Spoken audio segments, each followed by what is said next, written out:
Please make him welcome Sean Garlick. Sean Garlick. Sean Garlick.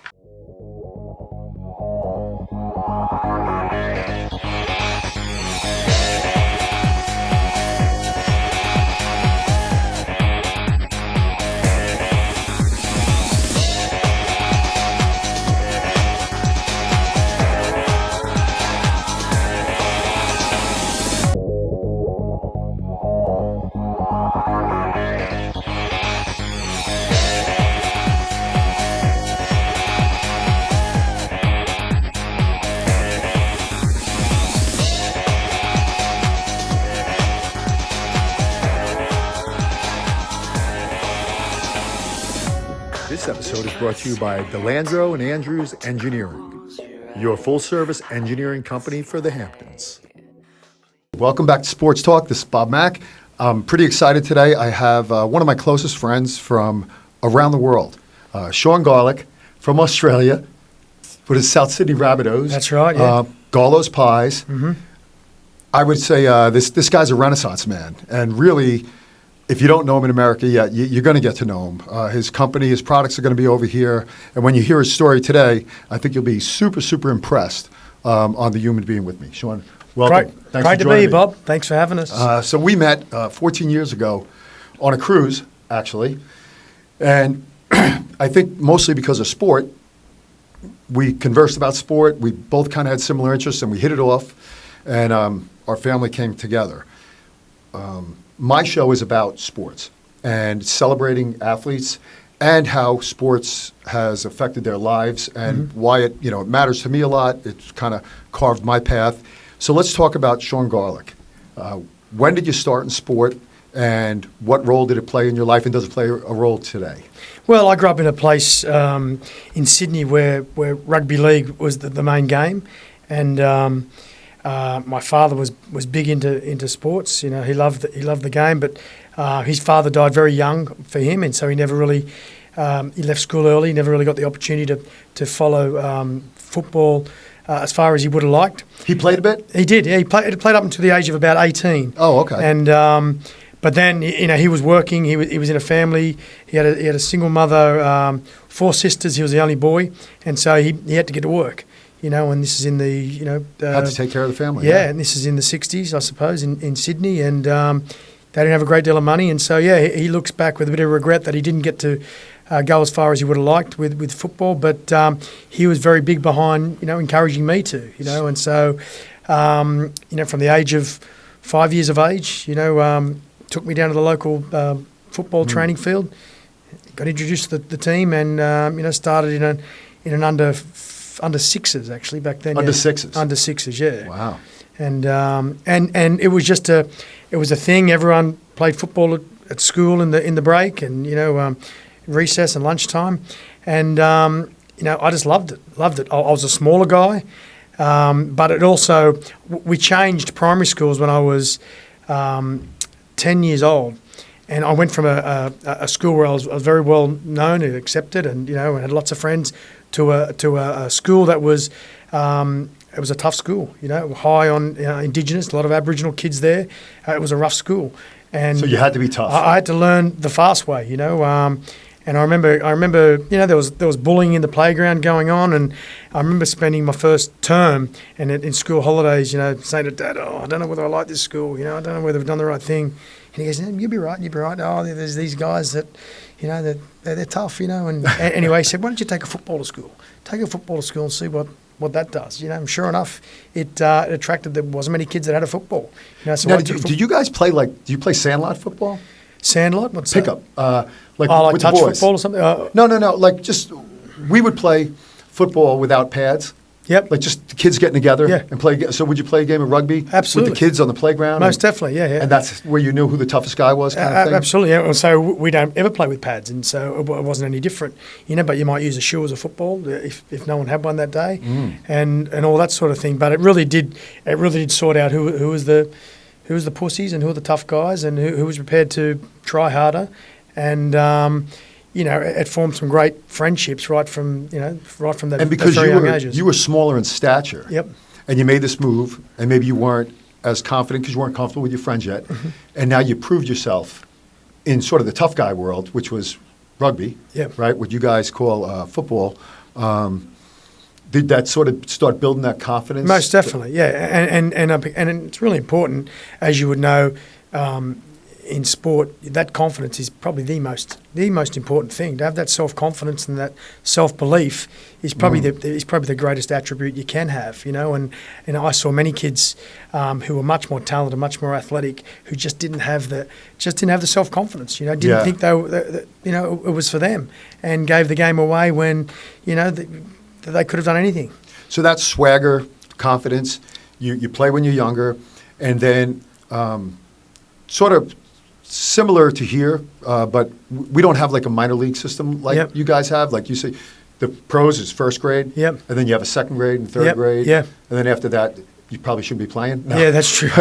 No, but they have it's one thing they do very well in rugby league in Australia is they call it a pathway system, and there's a pathway right from the age of 10, 11, 12, where they're picking the best kids in the best areas and playing against the best teams in other areas, and you soon get to you get good coaching and you get great support, and so the good kids get better and the better kids get better again, and it's if you really want to play the game. It's there for you, If and is that public and private school? Yeah, as most well? definitely. Yeah. But do you have to send your kid to a rugby school? No, and there's two and there's two rugbies in Australia. There's rugby union, which was very much amateur up until probably about the mid '90s even. Rugby league was always a professional game, but when I first started, it was semi-professional. So everybody had a full-time job, and you trained in the afternoon, you played on the weekends. Okay, Wow, and then and then there was a big, they call it the Super League War in 1995. Fox Sports wanted to be a part of the television coverage, and it was already tied up with the local Channel 9 television free-to-air, and there was a war, and they said, "Oh no, we want to be a part of this." So Rupert Murdoch, Fox Sports, the Murdoch family started up their own competition. They went out and started signing players, and they pulled them out of contracts, and there was big threats of legal action and all that. But it became it was a great time to be a player because you got paid a loyalty contract just for signing either with at the time it was ARL, the Australian Rugby League, or Super League. And there was a whole lot of speculation that Super League wouldn't get off the ground. This was just an exercise to be able to take them to the bargaining table. Yeah. Anyway, they signed enough players to get a competition up and running. And there was two rival competitions in 96 and 97. 97 only. 97 there was a rival. Anyway, everybody knew having these two competitions just made them both inferior. And there was eventually a compromise, and the game came back together. And is that what the NRL came from? Yeah, and so the ARL and Super League became the NRL. Which is currently... That's right, which still exists today. What it is. And so they went from 20 teams in the ARL for 95 and 96. I think the ARL ended up having 12 teams, and I think Super League only had 10 teams. And so there had to be a compromise. The whole lot came together, and there was 14 teams. Mm-hmm. Now... what was also very significant for me is I was playing at a team called the South Sydney Rabbitohs. Foundation club had been around since 1908. Was one of the was only 4 founding clubs left, and they decided they needed to reduce the number of Sydney teams because the game started in Sydney.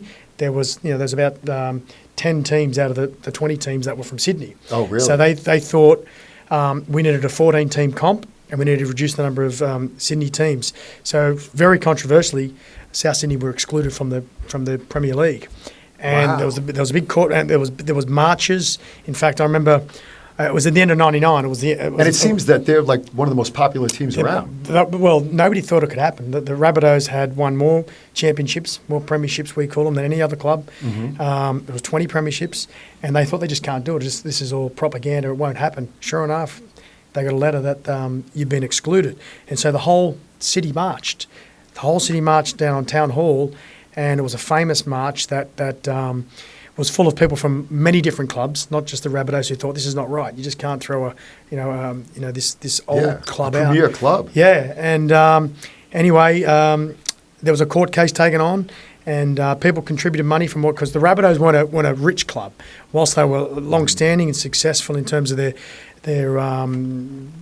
what they did on the field, off the field. Right, they didn't have the money behind it. That's right. We're in a working class area that became a little rougher, and they struggled to keep up with the other teams.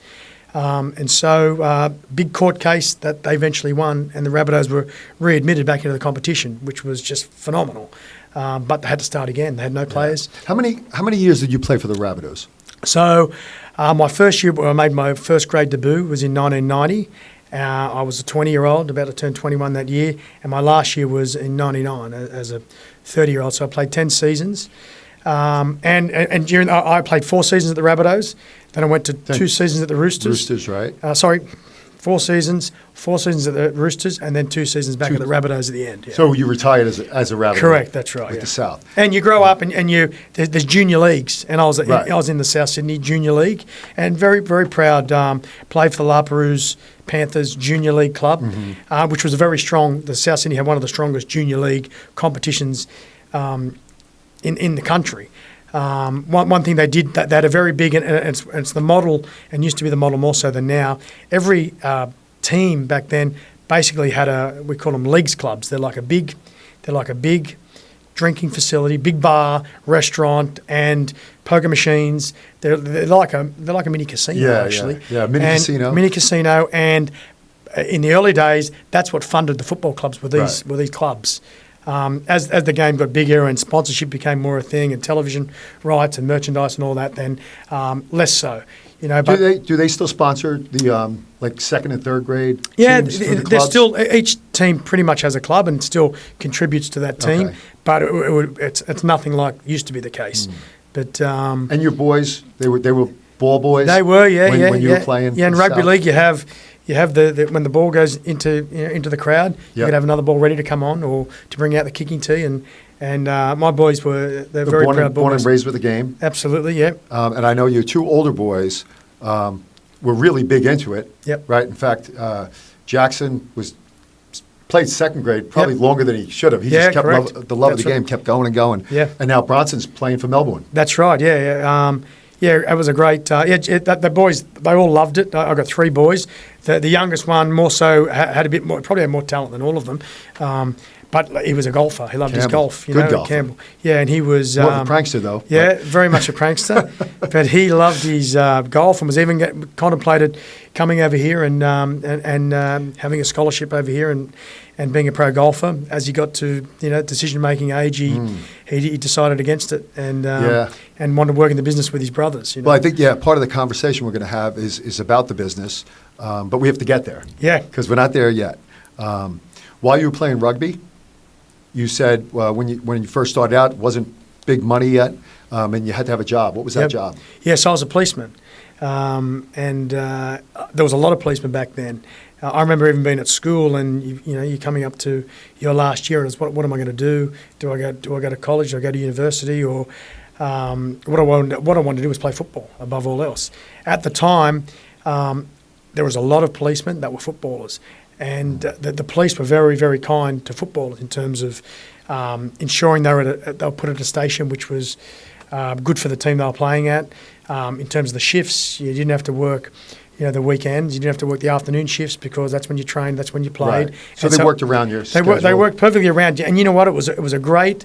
So I came straight out of school, straight to the police academy, and it was a great start in life. Because in a lot of ways. The way the police operate, it's very much a team effort, and you've got to trust the guys alongside you, even more so than in football. Right. And so it was something that I could really attach myself to. The police academy was just a place you trained hard, and and they flogged you back in those days. And it sounds like that's one of those spots where we say, look, where sport brought you. Yeah, right? Absolutely. Being a team member, and maybe guys that want to be a fireman or a policeman or something like that never played sport, they kind of don't understand that team concept and that loyalty and you're right. having someone's back. Absolutely, but it was one thing. There's a rule. And I see it all around the world. Police all around the world. They're a close knit brotherhood. They stick together. They look after each other, and and you really feel loved and welcomed whenever you put on that uniform. So, you have that background. You've done rugby professionally. You're a police officer. You have a family now, right? Young boys. And tell us about Bali. Tell us your trip to Bali and the tragedy that you saw over there. Yeah, I mean, anyone that knows Australians is Bali's probably Australia's Mexico. You know, it's a third world country. It's a beautiful place. You know, it's a beautiful island. The people there are wonderful, and Australia pretty much keeps Bali's economy alive. And so it's nothing to go to Bali, you know, every year or every few years. And it was something that we did, and many people did. This particular time that we went over there in 2002, we're on a plane. We're meeting up with a whole lot of friends over there and family. We went out to dinner this night. It was a big group around the table. A few of the ladies were celebrating birthdays, actually. And they were going from this restaurant to a bar down the road. It was our first day there. I got a little bit excited on the plane, had a few drinks, probably had a few too many drinks, even so at the airport. And my mate that I hadn't seen for a while, and we caught up. And so I only had a 2-year-old at the time. Campbell was only 2, or just about to turn 2, actually. And Samantha, my wife, said, "Oh, look, you know, you guys go to the bar. I'm going to have to take these guys home. I'll put Sean to bed. I'll put the baby to bed, and I'll meet you out." And so most went. A few went home. We went back to the hotel, and by the time we got to the hotel, the bomb went off in Bali. You know, killing 88 Australians, and it was terrible. We lost about 12 or so from that table, that gathering that night, and so it was a horrible time. We at the time we had a politician over there who was the Australian ambassador who was over there in Bali, and they asked him what help he needed, and he said, "Oh no, we're fine," and they were far from fine. They'd never dealt with a situation like that before. They mixed up the dead bodies with the you know, when they're putting lists up on the walls of the hospital and all that, and it was just a disaster. So and this is where though the guy, and it was awful. I mean, most people would never see anything like that in their lives, right? Thank God. But you being there, you know, you could have just stayed with your family and cuddled everybody and said a prayer and moved on. But you went into action. Most definitely. And I think, again, for me, that's all about being a leader. You were a captain for the Rabbitohs, sport guy. So tell us kind of what you did. Well, I was still a policeman. In fact, I was just in the process of deciding what I was going to do in my career. The police was, now I was full-time and not really, didn't have a football career. I wanted to do something else. You know, the one thing about the police, it wasn't entrepreneurial. You know, you went to work, you got paid the same as the guy alongside you. If you were great, he was average, you got paid the same. You know, and I wasn't into being I didn't want to rise up the ranks and be a sergeant and an inspector and all that sort of thing. And so I was looking for something else to do. But one thing that the police did teach you was how to handle situations like that, emergencies, and you know, unfortunately, you see dead bodies, and the only way we're going to be able to find out who was still alive and who was not alive in our group was to go to the morgue that they set up at the hospital. And so went along there, you know, introduced myself. I said I need to come, but before going, I got a list of all of the missing, and they're mostly missing ladies from our group. And I knew there was like massive fire. There was the bomb, then massive fire. It was going to be horrible. And so made a point of getting a description of what every woman was wearing, the jewelry they were wearing, the clothes they were wearing, and every daughter was able to, and it's funny, every daughter's always able to describe exactly what their mother's wearing. Oh, really? Right from the top to the bottom, you know, the colour shoes, the colour bracelet, all that sort of thing. Well, the sons would have been like... Yeah, wouldn't have noticed. No idea. And so I went there, actually went with Sam's, my father-in-law, who was over there as well. He came along with me, and we went there together, and I had like 5 or 6 pages of notes on what we're looking for, went through all the bodies. And the morgue in Bali that they had attached to the hospital only held about 5 bodies. After that, they had nowhere to put them, so they just lined them up along a passageway on tiles. And when they got to the end, then they went 2 high, then they went 3 high, and they were like 4 high. And so we had to lift them off to get to the bottom. You know, we'd see like a bit of a yellow skirt and go, oh, maybe, you know. And after we were there for 2 or 3 hours going through these bodies, and one of the great uplifting things at the time was I didn't find anybody that was on this list. So there was the hope that maybe they've been taken to a medical centre somewhere else. Did neighbours take them in? Mm-hmm. Are they somewhere else recovering? And so I went back to the group and said, hey guys, good news, they weren't there. They weren't there. So that gave us hope for another day or two until the Aussies ended up sending over their forensic team, and most had to be identified through dental records or DNA in the end. So it's unfortunate.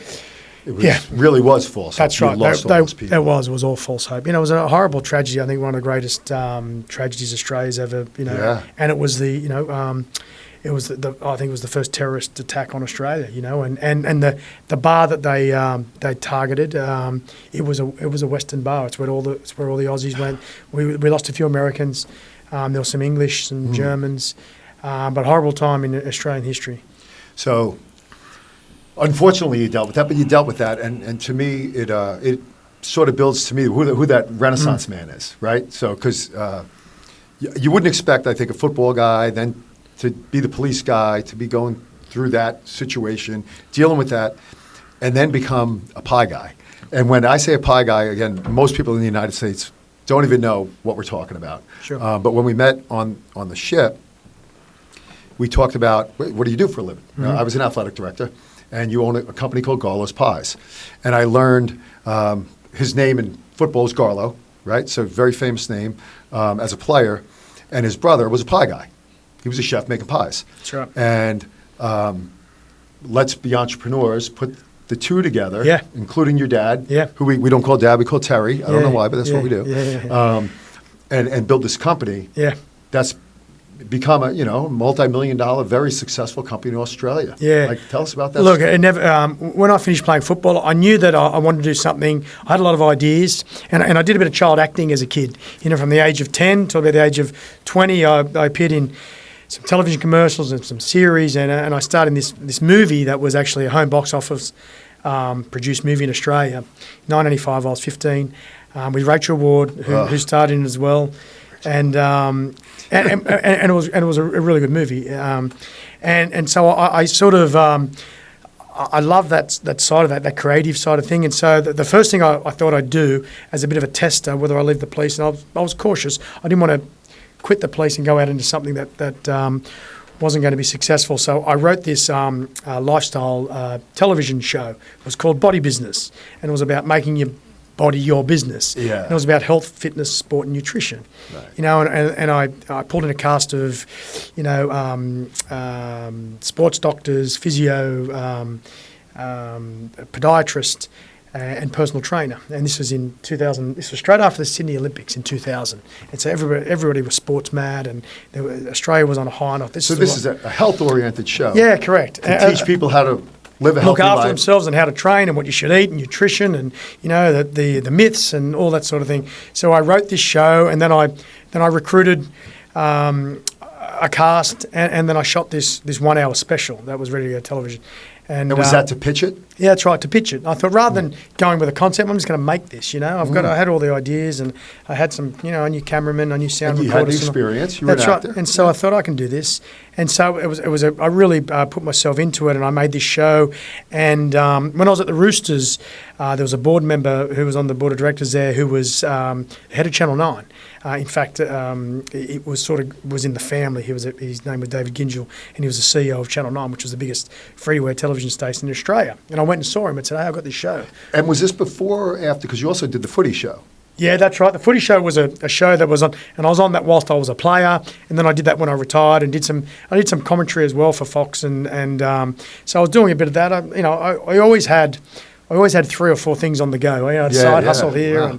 and I was always an entrepreneur deep down. I didn't sort of know it. I didn't know where it was going to go, but I always liked doing things on the side. I remember even in the very early 90s and late 80s when football was still emerging, and believe it or not, you couldn't buy team merchandise back then. Like in 89, you couldn't buy a Rabbitohs cap.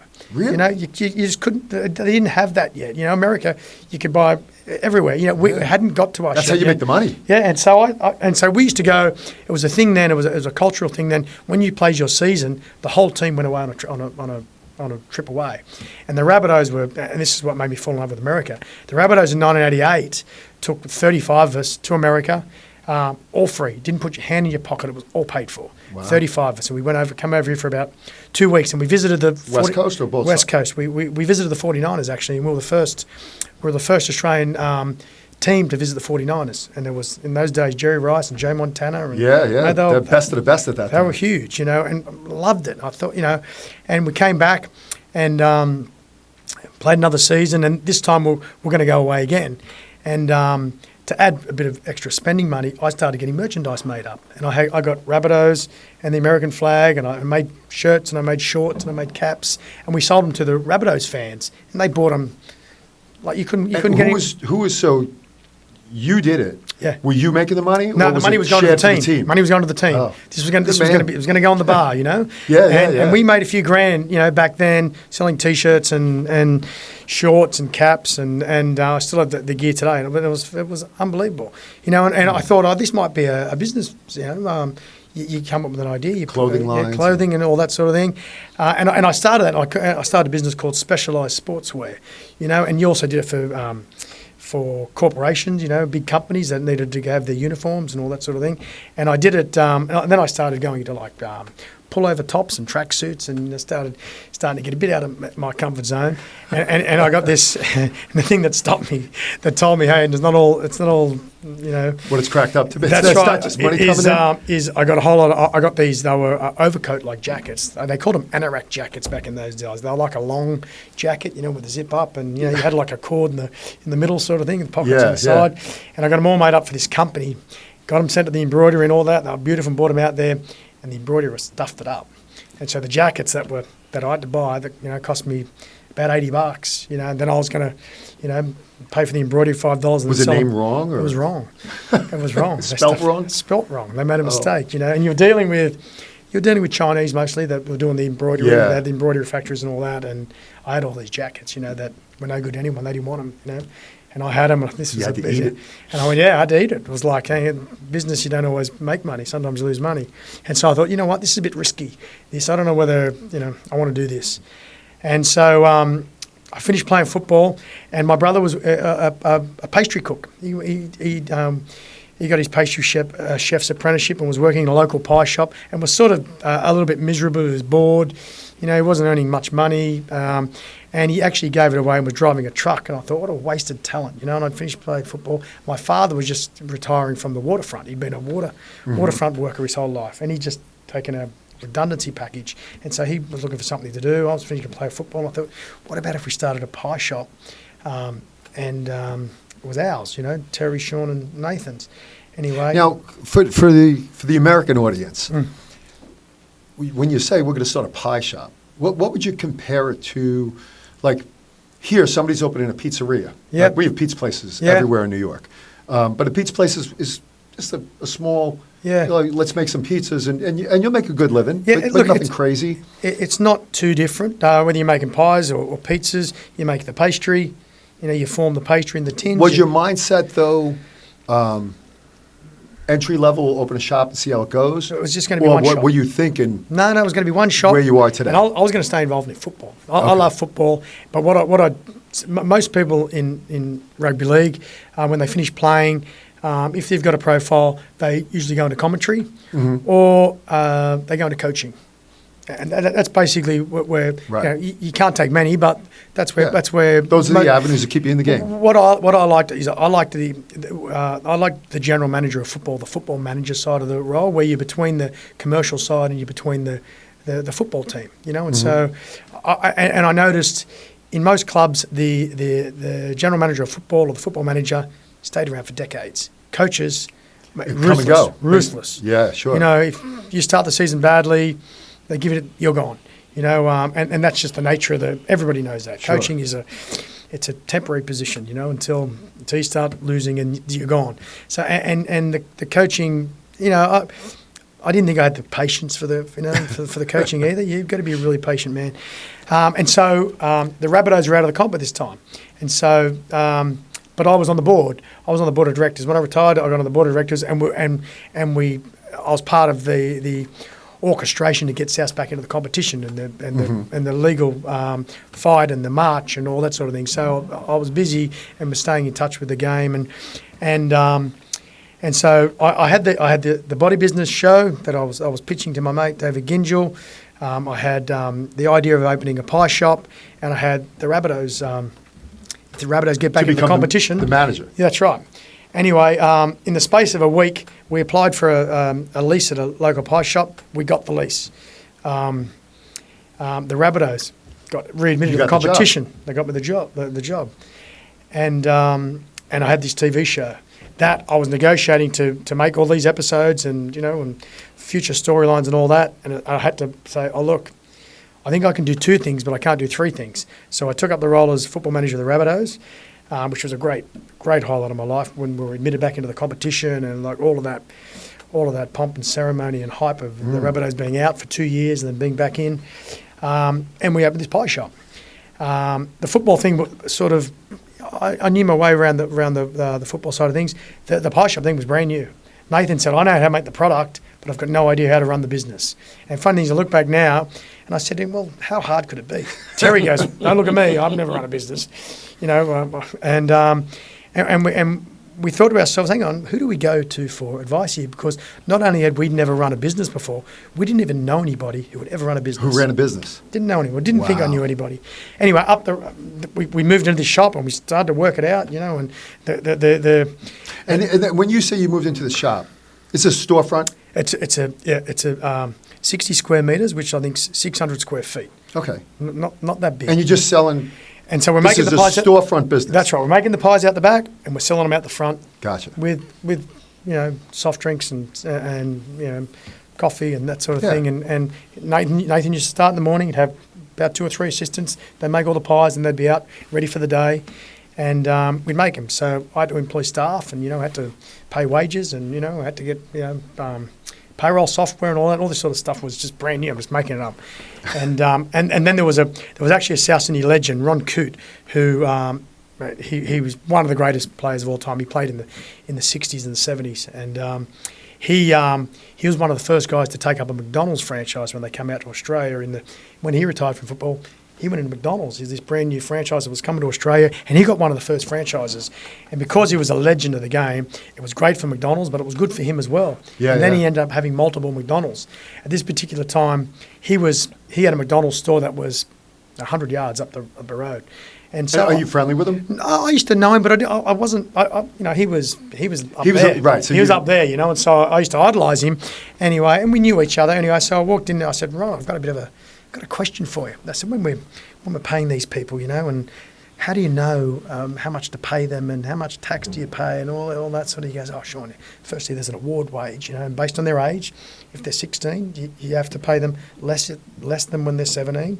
If they're 18, you've got to pay them more." He said, "So I'll give you a tip. If you can get some young kids," that was the McDonald's model. "If you can get some young kids, saves you a fortune, mate." I was like, "Okay, fair enough, yeah." And so here it is. This is what I go off, and here's this and that, and he helped me greatly. So he gave you a nice spreadsheet. Yeah, he gave me these charts that he was using and all that. This is before, sort of before, software that does it all for you now. But he was a great start, and he gave me confidence as well. He goes, "No, you'll be right, do this." And it was sort of getting a bit daunting, and the shop was busy because what we did was, and I was lucky. I still had a really good relationship with the Footy Show, and I was doing work with the Footy Show, which was a comedy. When I say comedy, it was like a variety show about the rugby league, and players would come on and all that. But there was a lot of skits and pranks and all that sort of thing, which made the show really funny. And were you an MC of the show? I was a guest host. I wasn't a full time. I was a guest host, and I used to do sort of roving reports for them at different things, and I'd come up with ideas, and they'd shoot them, and I'd do some pranks on some players, and And, had a really good relationship with Glenn Pallister, the executive producer. And I went to Glenn and said, hey, Glenn, I'm opening this pie shop. What about if I got some of the biggest guys in our game and we had a pie eating competition? Would you shoot it? He goes, yeah, man, that sounds great. Do it. So I got 5 guys, and they were the biggest guys in the game with the biggest names. Guy by the name who was a legend, Arthur Beetson, who was a legend pie eater too. He's a big guy. Oh, yeah. And he loved his pies.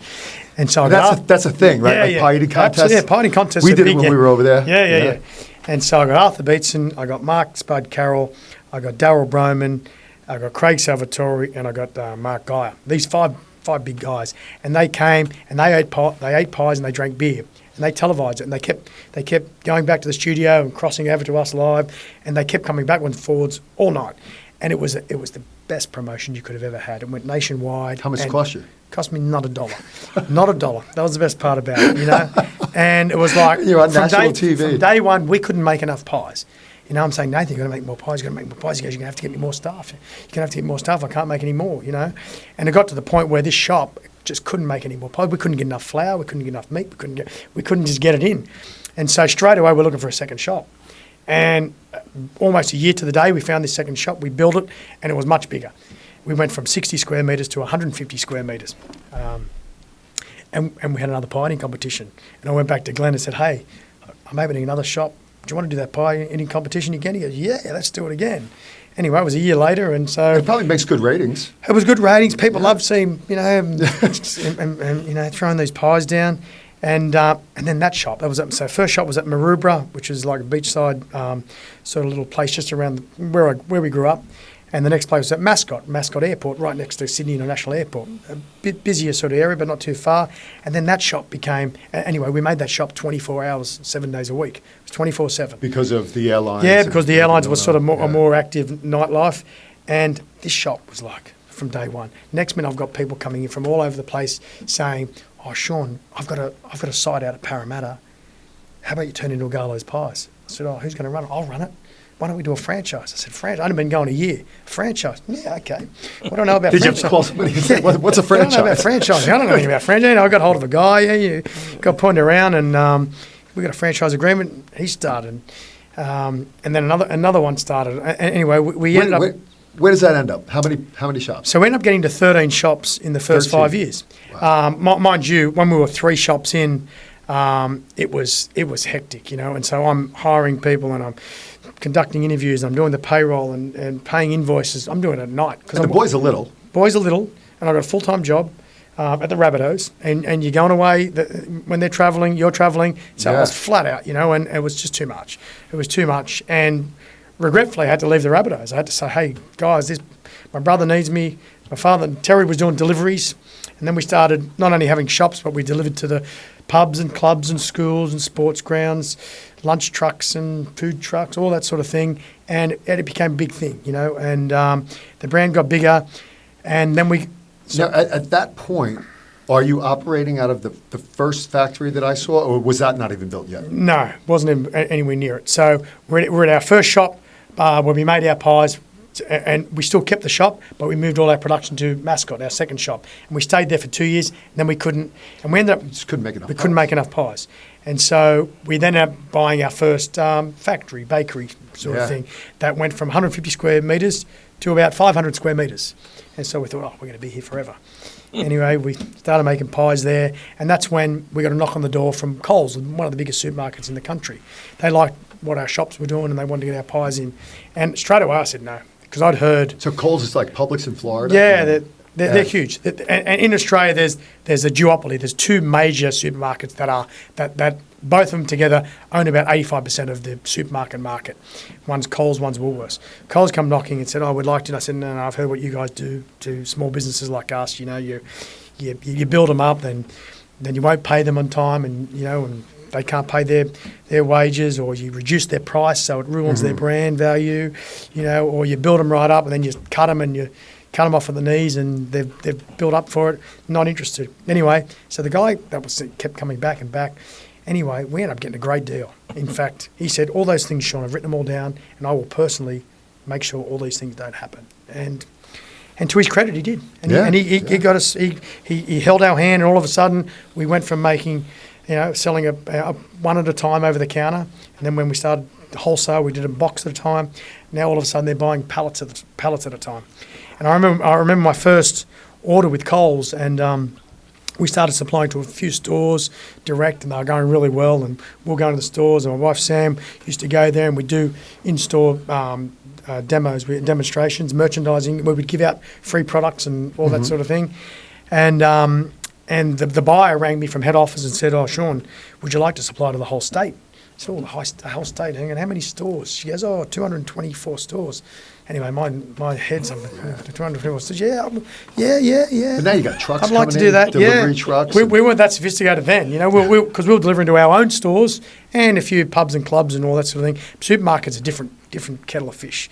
They got a lot of requirements, a lot of stuff you got to know, and I didn't know any of it yet. And next minute I get a fax. I said, "Yeah, I'd like to do it." I get a fax through the next day. It was fax day still, and it was like 55 pallets of pies they want to deliver to their distribution centre, the DC. And our current facility, we didn't do pallets. We just did boxes. So we couldn't even get a pallet in our door. And so I was like, shit, what am I? Anyway, so I ring this woman back, and she was a bit rough with me, and I said, "Oh, look, firstly, these pallets, how many boxes do you have on a pallet?" She goes, "You tell me." I said, "I don't know, you tell me." She goes, they're your pallets. You tell me how many boxes." I said, "Oh, shit, okay, that's on us. All right, I'm going to have to work out how many we fit on there." And she goes, "Oh, look, you sure you're up for this?" Yeah, we're up for it. "I don't think you are." "Look, I don't think we are either. Look, can you give me 3 months? Can you give me 3 months? There's a bit of work we've got to do, and anyway, sure enough, she goes, "Okay, this is the date. But if you can't do it by then, I'm sorry." That's it. So at this time, how old is Jackson? So Jackson was born in 90. This is going on. Coles was 2009. Jackson was born in 93. So he's like, what's that? 16? 93. Yeah, he's 16. 16? Yeah. So who's doing all? Is this just you? Oh, no, by now we've got staff. I'm employing staff, But do you have other decision makers? Like guys you're bouncing off, like how we it's me, Nathan, how we and gonna Terry. get these? Oh, It's still okay. me, Nathan, and Terry. And Nathan was very practical. Yeah, Terry was very practical too. He was on the waterfront. He was handling containers. They were going on ships and all that. So we were practical. We sort of worked it out. But I'd go back to Ron Coote about things, and then you'd build your own network of business owners and people that were doing similar things to yourself. And I was a big reader. I read a lot of business books and. Figuring out the pallets and wrapping the pallets. It was just practical stuff, practical stuff. And we worked it out, and it's been an evolution over the years, But anyway, we worked it out, when we delivered these pies, and in Sydney they sold like hotcakes. Sold like hot pies. But we didn't realise we weren't really. We had 13 shops. They were all in Sydney, but this was a big state, New South Wales, and they went rural, regional, And the ones that were given to the stores out west and up north and all that, the store managers, they weren't all that keen to put the pies out. We don't really know. We've already got pies. What do we want more pies for? So they didn't put them out. They stayed out the back, even though in the freezer. Corporate ordered them. Yeah. Here's your planting ground. This is where you're supposed to put them, and they just weren't getting compliance. Anyway, I was away on a golf trip. I remember now. I got a phone call from the buyer. I said, "Sean, it was about a month into it, and we think this is great. She said, "Look, these pies aren't selling. I need you to pick them up." I was like, "Pick them up? Can't pick them up. I can't put them anywhere. That's Where am I not going to the put way them?" it works. Yeah, I don't know. And she goes, "Well, they're going to have to find a way to make these sell." And so I still remember we huddled together. We said, "Look, I think we need to advertise. I think we need to advertise on the radio. We hadn't really advertised yet." Other than the footy show stuff we got for free. Right. Now we've got to pay. Shit, don't know whether I want to. And everything you were doing in Sydney, everybody kind of knew you. Yeah, it was. And they knew the Rabbitohs. And it's where we grew up. Or South Sydney area. Yeah. We had stores in Coogee and Right. Maroubra and Mascot. There was all, and then we started branching out. Anyway, I went to a radio. He was a shock jock, and he was from football. Anyway, I rang him up. He was very powerful. And I didn't really know him, sort of knew him. I rang him up and said, "Oh, Alan, look, I listen to your show every morning." Alan Jones, his name. "I listen to your show every morning. I've got this pie business now, and I need to advertise. I'm in a bit of trouble. I told him the story. He goes, I said, "What do you reckon about advertising with you. He goes, yeah, sure, no problems at all. Anyway, so we scraped together 50 grand. This is in 2009 or 2010 by then. And we advertised over the next, like 3 weeks. We spent 50 grand over 3 weeks, and we just bombarded. It was the highest. And you targeted that area? We targeted all New South Wales, that state, that whole state. So it was all regional, and it went hard. But what we did say, we said, they're in all Coles stores. If you can't find them, ask for the store manager and ask where are the Garlo's pies. Anyway, we started getting harassed because they were going out and people didn't, and the store managers didn't have them out. And everybody was going in and finding the store manager and saying, where are these Garlo's pies? And I'm getting phone calls from store managers saying, what are you doing? I'm getting harassed. People are coming in. I can't get my job done. People are just asking for these pies. Because they want your pies. They want the pies. You guys said we don't weren't even have selling? them. I said, you do have them. No, you have that's them out the right. back. You've got them there. Anyway, sure enough, it forced compliance, and they got them out there, and they sold, and they sold, and they sold. And she rang me back and said, I need more. I need more pies. We've sold out all those pies. And that was the best decision we ever made. Yeah. And they wanted them back. Now they want more. Now they want more, And so then we went from New South Wales, went to Queensland, and then when you start doing that, Woolworths sort of go, oh, okay, what's happening with these guys? And they come and they say, oh, And you ended up on some airlines. Yeah, we've always been. Our pies have always been good for airlines, especially our small. We call them party pies. They're only small 2-ounce pies. So we've done that over the years to all of the major airlines, both international and domestic. They're just a good little thing to have when you're on the plane, and you can fill them with chicken, or you can have breakfast. Breakfast sort of egg and sausage, or bacon or ham, cheese, all that sort of stuff. Right. And so airlines has been really good for us. And now, as you mentioned earlier, we've exported for a while. We've exported to places like Hong Kong and Japan. We've done very well in Japan, especially in Costco in Japan. We've been in the we've sent halal pies to the UAE, Dubai and Abu Dhabi over there. But Southeast Asia is good for pies as well. Can we ever expect them over here? Yeah, absolutely. I mean, you said Costco. Yeah. So we're massive Costco. Costco, yeah. And we're just about, actually, it's a big milestone for us. Next month, in August, we're about to go in every 7-Eleven in Australia, which is huge over here as well. Huge. So the good thing about Costco and 7-Eleven is that they help you, network your product to other countries around the world. So they're really good partners to have, and it's incredible the scale America is to Australia. We have 25 million people, So, I would love to get the. I never had a pie till I went over there, and they're amazing. Yeah. I mean, they're delicious, and there's so many varieties of them, and I just think if they came to the culture here and they understood it, like if it was in the food court in Costco, I think everybody would be eating them. Yeah, well, we did that in Japan, and Japan aren't familiar with Aussie meat pies either, and so we're in the food court. In Australia, we generally sell about 80 units per store per day in a Costco. Australia only has, I think it's 15 Costcos now. Japan, 130 million people, only has 33 Costcos. That's it. And that's all they have. So their Costcos are mega busy. I think they're the busiest units per store anywhere in the world. And so we were selling Costco. It was quite a big, large. It was just Aussie beef pie. Nobody knew what it was. And they were doing 400 units per store per day out of those stores. So it was a phenomenal. But what it proved to us is that it doesn't need to be a particularly well-known product. Beef, everyone knows what beef is. Most people know where the Aussies are from. Put the Aussies and the beef together was sort of intrigued them, and they were buying them out of sort of curiosity, and it became fantastic for us. And everybody over here knows Russell Crowe. Yep. Russell involved with the Rabbitohs? He's an owner now. Yeah, Russell bought the club in 2005. Okay. And so just further to the story, says the Rabbitohs got back into the competition, and with all the fanfare and with all of the excitement of getting back in, they had to rebuild from scratch, and it's not easy to do. And the players, it takes a while to get the players right. You got to start young, and that support fell away. The crowd started dropping, and it was like, oh no, this is looking like it was. This is deja vu. And so Russell was a big celebrity in Australia. Had a lot of weight, had a lot of respect, and loved the Rabbitohs. Loved them from a child. Was he a footballer? No, he wasn't a footballer, but he played a bit. He looks like it. Yeah, he played a bit. I've actually played a game with him.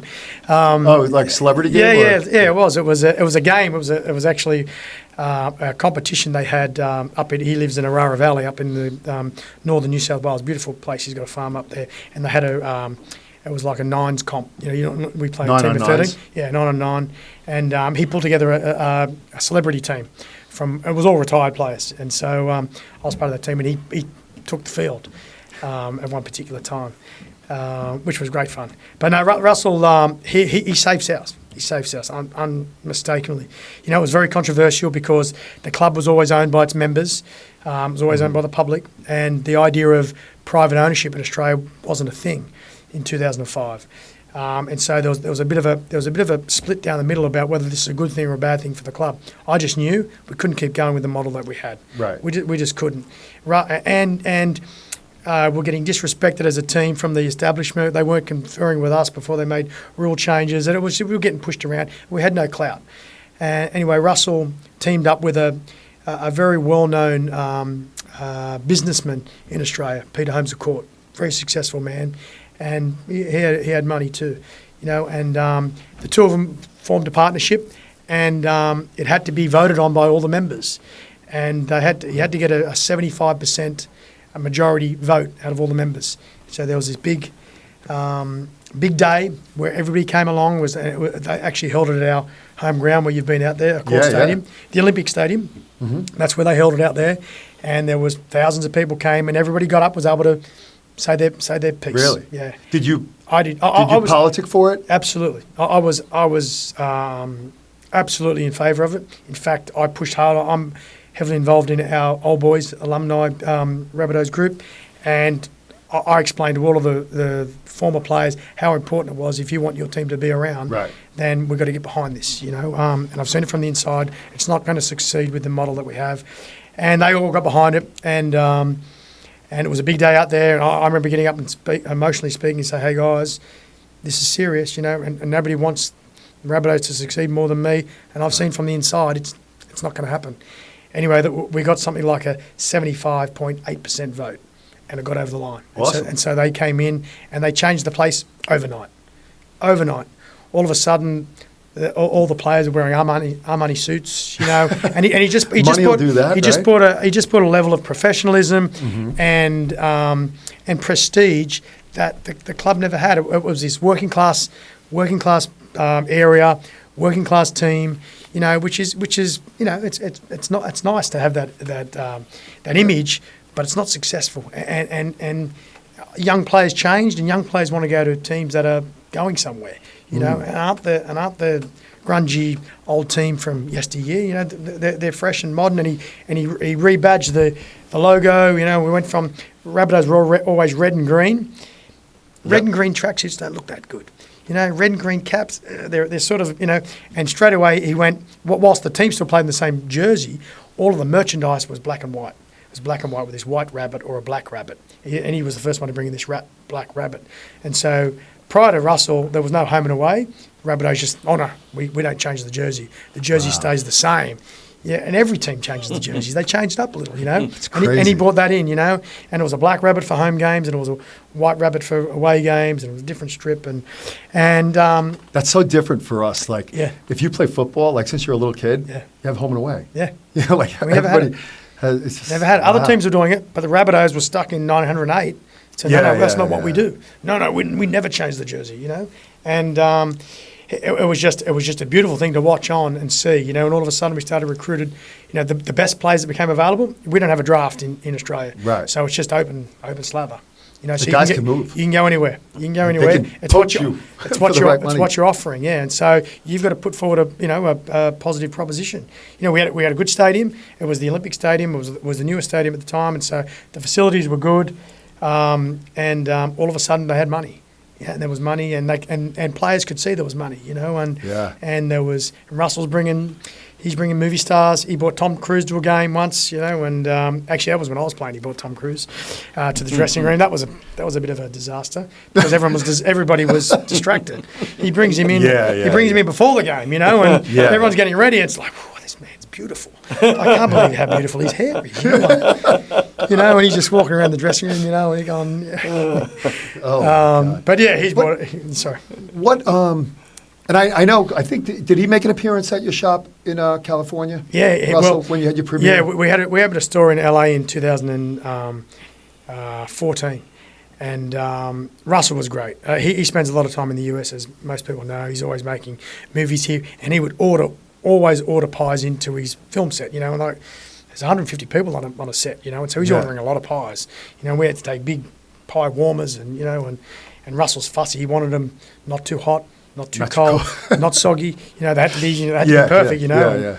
Nathan would say, "Jesus, mate, this guy's giving me anxiety because he's so fussy. You know how he wants them." But he was great. You know, and he'd call around, and and that store was great. It went well in LA. The hardest thing was we were making pies over here from scratch. You know, and Nathan was over here, and we were here for 2 years, and we couldn't make enough pies quite often. And when Nathan finally moved back home and we were trying to run it remotely with pastry chefs and all that, it was just too hard. It was just too hard. And so, we want to come back here, but now we have a big facility. You know, we have over 5,000 square metres now. Massive. And we've got lots of capacity to be sending 40-foot containers and supply. You mentioned the neighborhood and the footballers being sort of, kind of blue collar, rough around the edges. And I remember when I was over there, like hearing, especially like Jackson, because he was of age where he was just going into the bars and all that, and hearing about, like some people, they didn't like that you were a footballer. Like you're almost like a lesser citizen because you were, tough guys, I guess. And over here, footballers, especially if they're, in the NFL, it's pretty prestigious. While they might be a little rough around the edge, it's still prestigious. Yeah. For you, was there a balance between now you're a very successful businessman, but you're also known maybe as a tough guy, or was that never a thing? Like it just not you've always really. kept it. Look, I think definitely players have changed. Definitely as the world's changed. The players are they're more conscious of their profile now. I mean, social media, they have to be. A little more refined. Look, the players these days are angels compared to players in my day. Like before phones became cameras. It was you'd finish a game and without and the beers would be in the dressing room, and you'd have 10 or 15 that night. Even though you've played, even though you've got a bit of a a cork or a concussion, the beer fixed everything. And nowadays, unfortunately, and my son, he plays for Melbourne, which is fantastic. But to see the way they operate and behave now is completely different. And they're super successful over there. They're a great team. He's been very lucky to get brought to that team there in Melbourne. But the players, I mean, it's absolutely professional now, And if you've got a short turnaround, because sometimes you can play on a Sunday, but then you can play Thursday. We have Thursday night games as well. If you've got a short turnaround, then they are particularly conscious about what you're eating, what you're drinking, straight after the game, and you sleep and all that. Unfortunately, the boys now, a lot of night games, and you're getting so excited for this night game, and everyone maxes out their caffeine. You got a limit you're allowed. I don't know what it is, but they max it all out now. So they're coming home and they can't sleep. So they're. What do you do? It's tough. That's the toughest. The night after a game is hard to get to sleep. Whereas we didn't have that problem because 15 beers, it solves everything. Yeah, you went right to sleep. Yeah, but no, the game's changed and for the better in a lot of ways. It's a great game. It's much. They're bigger and faster now than.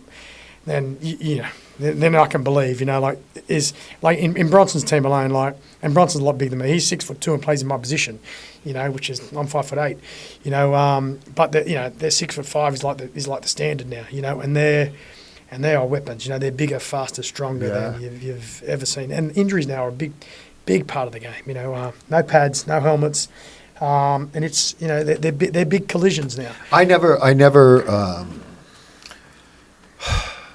Not that I didn't have the respect. I didn't have the understanding of how physical the game was until I went over there and watched it. And everybody in America who plays American football thinks, having those pads and crushing each other, and no one hits harder, no one does this, does that, and then you watch you guys play. Yeah. And it is a man's game. I mean, it's tackle football with no pads. Yeah. And I respect not only the game but the way it's played. The guys try and keep their head out of the way. Yeah. You know, they keep their Mate, tackles pretty clean. and you're taught that young, you know. And there's a there's a concern coming over across all the combat collision sports in, Sure. in the world with concussions and all that sort of thing. And there's been suggestions that young kids don't tackle until they get to 10. Now the trouble with that is they never learn how to tackle. Correct. They don't learn, and it's something you learn very young. You know, you got to put your head in the right spot. You put your head in the wrong spot, it gets hit. And you know what? I coached football over here, American football, with little guys, and you know, there's no big collisions. With No, little there's guys, not. You know, so teach them the right technique. That's right. When they're little. Yeah. And then when they're older, if they continue to play, and most of those guys won't. Yep. But the ones that will, they'll know how to do it the right way. That's right. You know, and it's important too. And we're learning how to better deal with concussions. Once, like in my day, you got concussed. They come out with the sniffing salts. Up you get. Away you go. How do you feel? Doesn't matter how I feel. I'm Yeah. away you go. Yeah. Now they've got independent doctors that are watching the video. If they see a collision that you get up a bit slow or you slightly stumble, you know, it's not up to the team doctor, and it was always the problem. You know, The doctors. team doctor just wants you to play. They don't want to bring you off. You know, there's a conflict there. Yeah. So the independent doctor is, you know, and you come off and you get given a test, and if you're a category 1, you're not allowed to go back on, and you could have 11 days off now. Now that's only come in the last couple of years.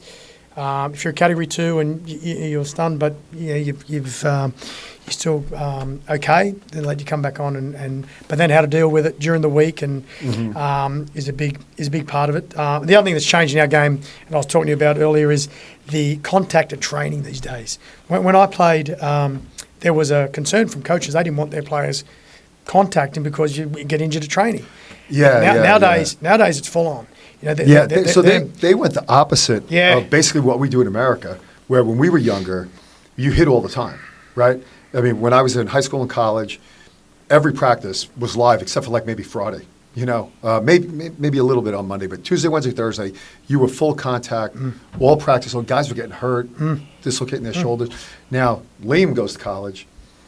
They didn't hit each other at all until their scrimmage, which ended camp.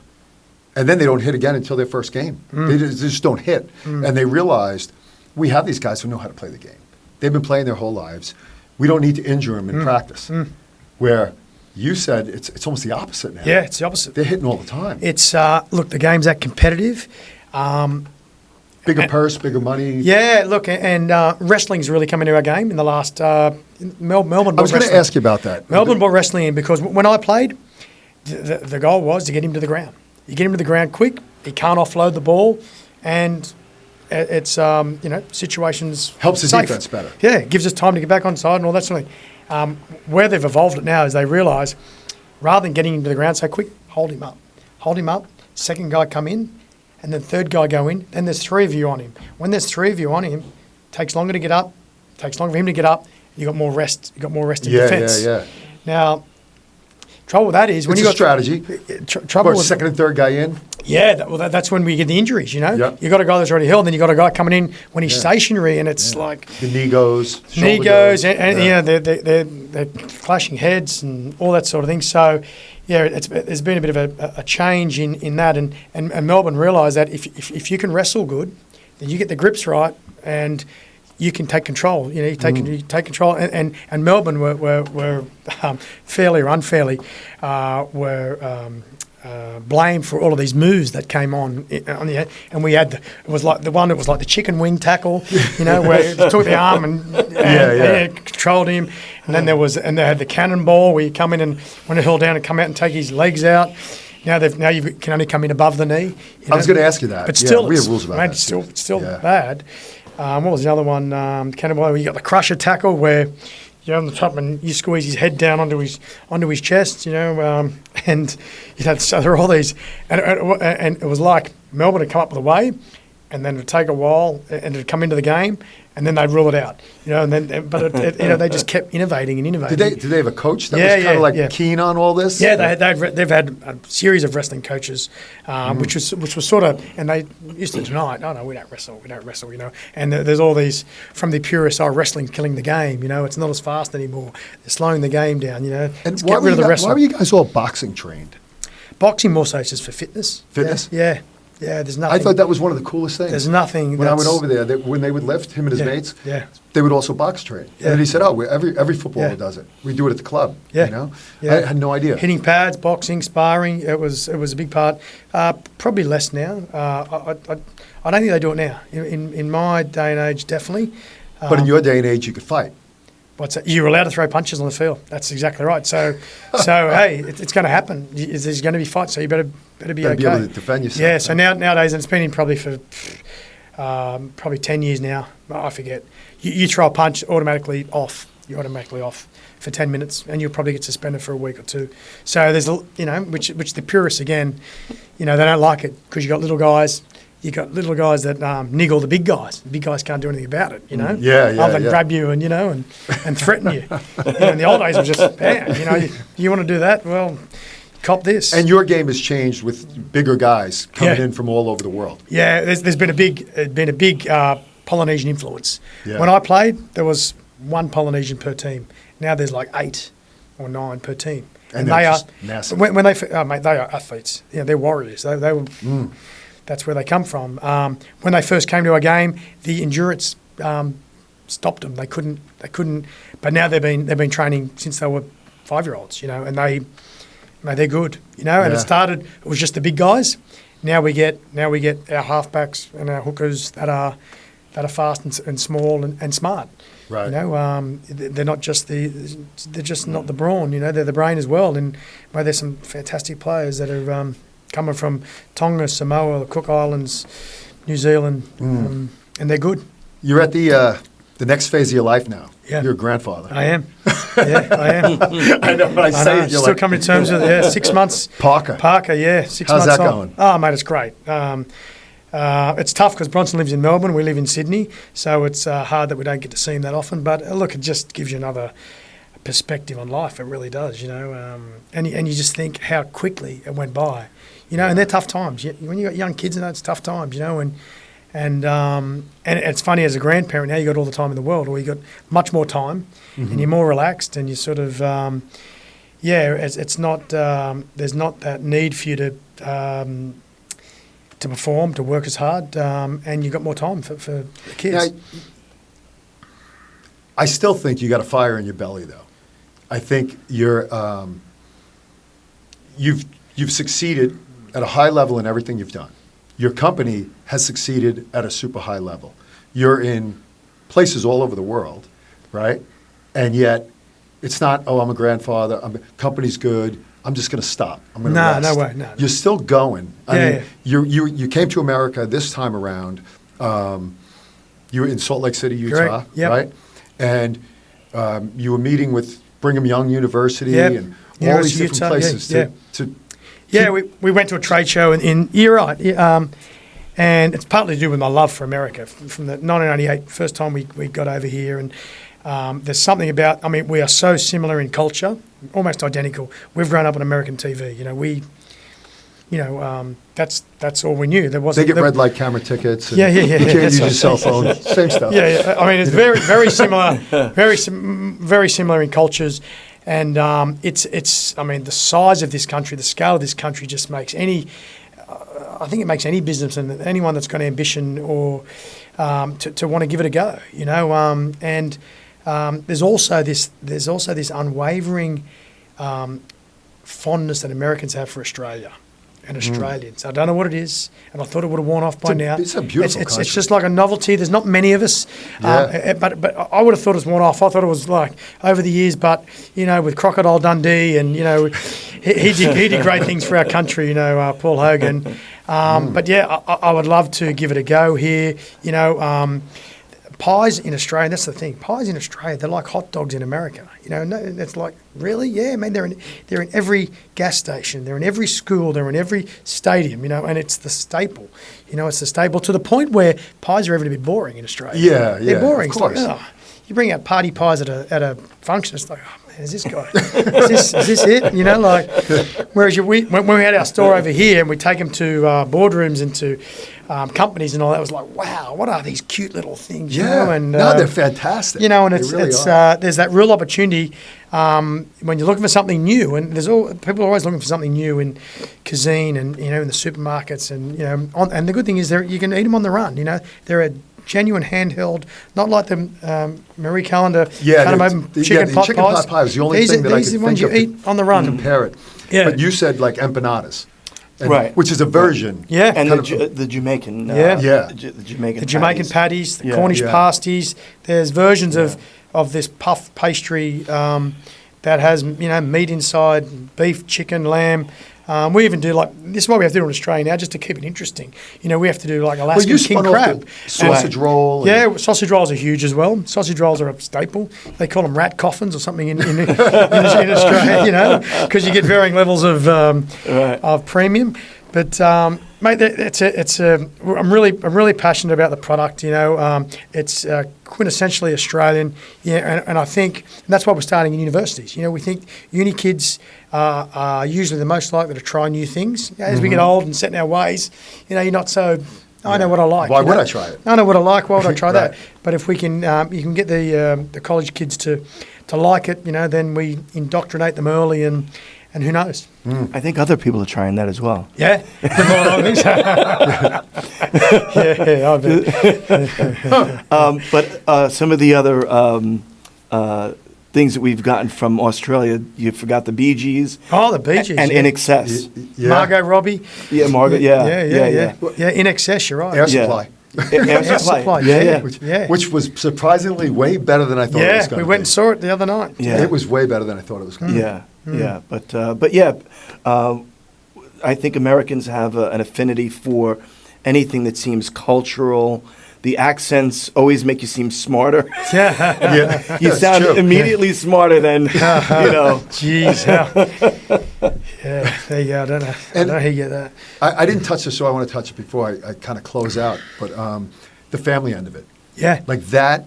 So when we met on the cruise, right? The boys were there, and then we found out about the product. And then when you look at the packaging or the pictures, the boys as kids are all over Garlo's pies. Yeah. And it's Sean, it's his brother Nathan, it's his father Terry, but then Dana. Yeah. My sister runs our cafe on site there, and she's worked in every facet of the business. Yeah, she's done everything. She's worked on the sausage roll line, the pie line. She's been in the various stores. Yeah, she's been there. You know, And you probably don't have a closer mate than your boys. 100%. Well, I get to work with them every day. We have lunch together in our cafe every day. My father comes over, Terry, and he has lunch with us. Dana's servicing at the cafe. Yeah. My wife's she comes in and out sometimes. You know. Sammy, She we love does a bit. Sammy. Yeah, she does a bit. But I mean, yeah, but your passions. You know, you're a golfer. Yeah. You play with Campbell. That's Campbell's right. pretty much a scratch golfer. Football, Jackson and Bronson forever. You know. Yeah. And I just see, I see just a beautiful thing. Like if you have a beautiful family with a beautiful business together, you know, you don't have to really rely on anybody but the Garlicks. Yeah, no, you're right. That's And exciting. 5 years or so ago, it wasn't necessarily the case. I was thinking, I've now been doing this for 20 years. When are we going to travel? When are we going to do this? When are we going to do that? The boys, Jackson was on Bachelorette and he was going to be a TV guy or whatever. Bronson was always going to be football and Campbell was going to be golf. And so... So who's going to run the company? Yeah, and so I was sort of, and by this stage, I'd bought out my brother Nathan. He's gone on and done other things, and it was sort of a little bit lonely there. And I thought, oh, is this for me forever? Pretty much as soon as and I even got a consultant in to help me sort of maybe position the business for a sale of some kind, and then the boys started in it, and when Campbell and Jackson.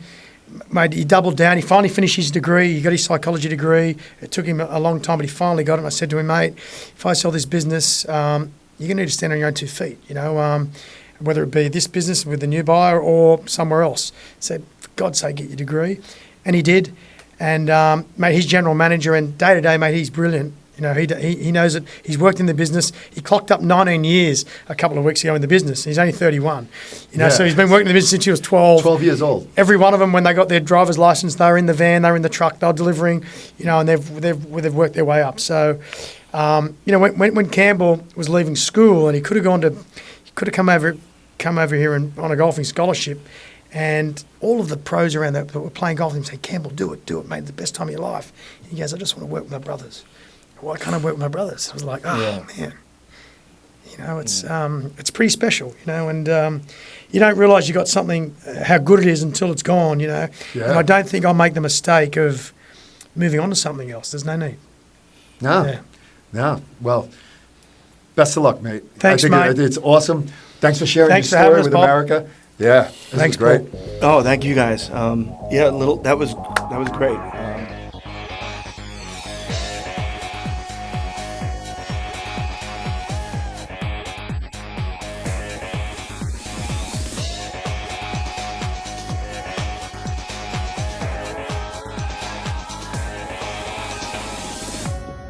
If I said to you to close your eyes, hide the sky, please. This episode is brought to you by Delandro and Andrews Engineering, your full-service engineering company for the hands. And if I said nothing instead, would that bring you to your knees? Do you see a imagination?